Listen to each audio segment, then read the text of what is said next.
ம். நல்ல வேளை யாரும் இல்ல. தலைமையே தெரியாம அழிச்சிட வேண்டியதுதான்.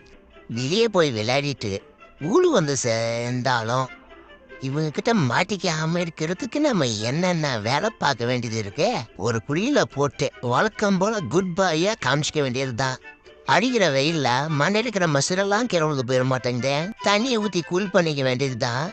என்னடா என்னை பார்த்து நக்கலா சிரிக்கிற? என்ன நக்கலா சிரிக்காம நீச்சல் குளத்துல வந்து நீந்தவன்னு பார்த்தா தலைமையில தண்ணி ஊத்திட்டு இருக்க. நீச்சல் தெரிஞ்சா நான் ஏன்டா இங்க உட்காந்து தலையில தண்ணியை ஊத்திட்டு இருக்கேன்? எனக்கு இல்ல, என் பரம்பரைக்கே யாருக்கும் நீச்சல் தெரியாது. அவன் கத்தத்தை பார்த்தாலே கை கால்லாம் ஆட்டோமேட்டிக்க ஆட்டம் காணுதே. அடுத்தது நம்ம தான் போல இருக்கே. ஊசி போடுறதுக்குள்ள உச்சா வந்துட மாட்டேங்குதே. இந்த நீச்சல் குளத்துல பாலுன்னு இருந்தா அது இந்த பல்லாக்கு பலராம் கிட்ட மட்டும்தான் இருக்க.